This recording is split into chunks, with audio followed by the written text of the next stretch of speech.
So, I mean, this seems like no light undertaking. If you yourself have to put together 2,000 pages of evidence, I mean, how do you even begin? That seems like that would take a year in and of itself. So, again, maybe back to your experience, is that what it took you to do it? Is all your expertise and then a year compiling all of it and then proposing it and then another year of waiting and then approval, or what could people expect?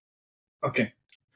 You see, initially when I started off, it was very daunting for me, actually. Let me be very honest. I did not know where to start.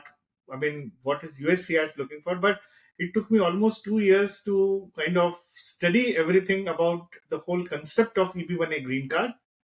If today what knowledge that I have, which I'm giving it to all my students, if I had that information, I could have applied in less than 6 months to 8 months, if not less, which took me 2 years to do that.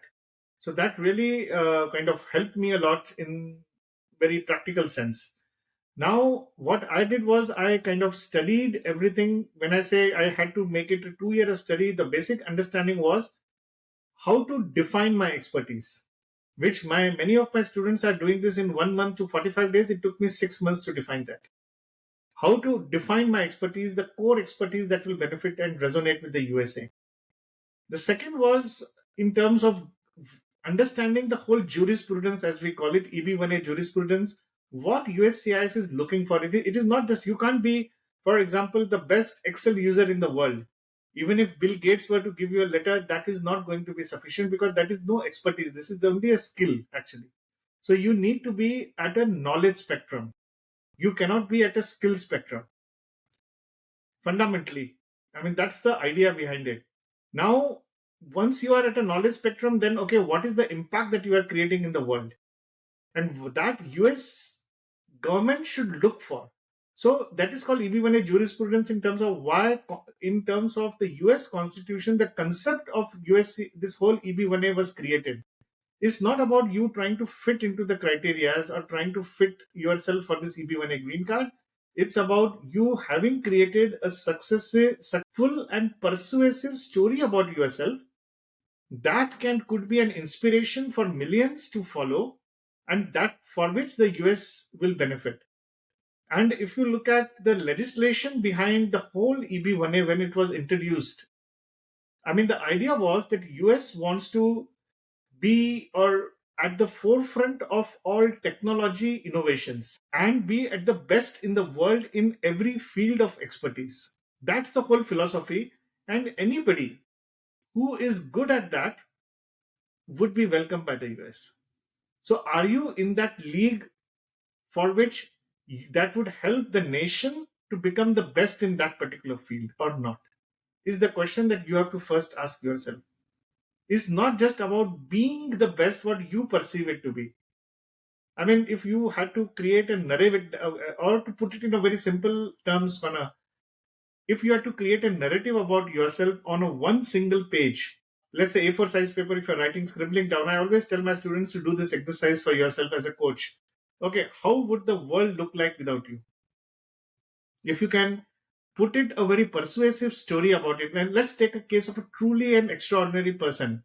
I mean, hypothetically, let's take, for the sake of it, let's say Elon Musk, for example. If he were to scribble down, or if you were to scribble down on his behalf, let's say as an extraordinary person, how would the world look like without Elon Musk? So you would realize, oh, there won't be development much in AI. There won't be much development in something like PayPal or payment systems that happen. There won't be. So obviously, he represents a multitude of talents when it comes to extraordinary ability. What talent that you have that the world would be deprived of if even you were not born? Let's say that. I So think to this is help, one of the ways I would say to present. I mean, this is not a technical way of presenting or a legal way of presenting, but this is one of the conceptual understanding that you could think of if you are aspiring, one is aspiring for this EB1A clean. so to kind of help articulate that, do you know how many people apply for the EB1A per year versus how many people are accepted? Do you have any insight into that? Yeah, roughly, it changes from year to year actually, but on an average, what we have seen is around 10 to 12,000 people should be applying every year. and anywhere from 3,000 to 5,000 people would be getting it. Hmm. And why is the barrier of having to form that story, is that where a lot of people say and realize, hey, this is not for me? I'm just wondering why it's not higher. Is it just because it takes so much to put together that case that's a lot of people just don't even get there? There are three reasons why I would say it's not very high. First is people believe that they cannot do it. It's like if you ask me to, and one has to be really very good at what one is doing in life. You see, typically, Connor, what happens is that our entire education system, after our industry revolution, if you look at it, is created in a manner that is that has made us good for doing job performance of a job and earning decent money, buying a car, buying a house, and living up to expectations what society has embarked upon us. Let's make it that way. That's the way how we all tend to live. Now, when it comes to EB1A, I have met over at least, I have studied over 1,000 cases and met 30 to 50 EB1, I think roughly around 50 EB1A achievers. 15, 20 of them are close to kind of, 15 are at least from our program, what we are doing right now. I can tell you their outlook is very different. They are not typical people like normally how would look like, okay, having big cars or something. They are constantly in lookout for changing the world. Now, are you in that league or are you not in the league? So that is what there are people who are working even $1 million. They may not get EB1A, while there are people who may be earning maybe a fraction of that would be closer to getting EB1A.